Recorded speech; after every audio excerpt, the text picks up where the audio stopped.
എപ്പോ ഇതെന്തെങ്കിലും ഒന്ന് മറക്കും സമയം. നിങ്ങൾ വീടൊന്നും കണ്ടിട്ടില്ലല്ലോ. ഞാൻ തൃശ്ശൂരേട്ടാ. തൃശ്ശൂരാ? ആഹാ, അവിടെ ഫുൾ ബംഗാളികളാ, പണി തീരെ കുറവാ, അതുകൊണ്ട് ഇങ്ങോട്ടേക്ക് വന്നതാ. ഇവിടെ കുഴപ്പമില്ല. ഇതവിടെ വെച്ചോട്ടാ, ചായ കുടിച്ചോ. താങ്ക് യു ഏട്ടാ. പുള്ളി കൊള്ളാല, വെറുതെ പൈസ തരികയെ. ഈ കണ്ണൂർക്കാർ നല്ലതാന്ന് പറഞ്ഞേ വെറുതെ അല്ല.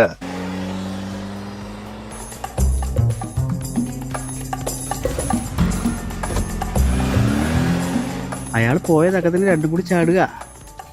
ഇത് ഞാൻ പറഞ്ഞു കൊടുക്കും. ഏട്ടാ ബാഗ് എപ്പോ മറന്നു. നേരത്തെ വരണട്ടോ. പിന്നെ ഞാൻ വാതിൽ കിടക്കാൻ മറക്കറേട്ടാ. എന്നോട് ഇന്ന് പണിയൊന്നും കഴിയൂലേ? അതൊരു കാര്യം പറയണ്ടായിരുന്നു. ആ ഇതാരാപ്പാ? അതെ, സാറ് ഇവിടുന്ന് പോയ തക്കത്തിനെ ഒരു വന്ന് ഭാര്യയും കൂട്ടി ബൈക്കിൽ പോവാറുണ്ട്. ചേട്ടാ ഒന്ന് കുഴപ്പമൊന്നും ഉണ്ടാക്കരുത്. വെച്ചോട്ടാ സ്വന്തം ഭർത്താവ്. ഞാൻ ബെസ്റ്റിയാ. എപ്പോ ഇതെന്തെങ്കിലും ഒന്ന് മറക്കും.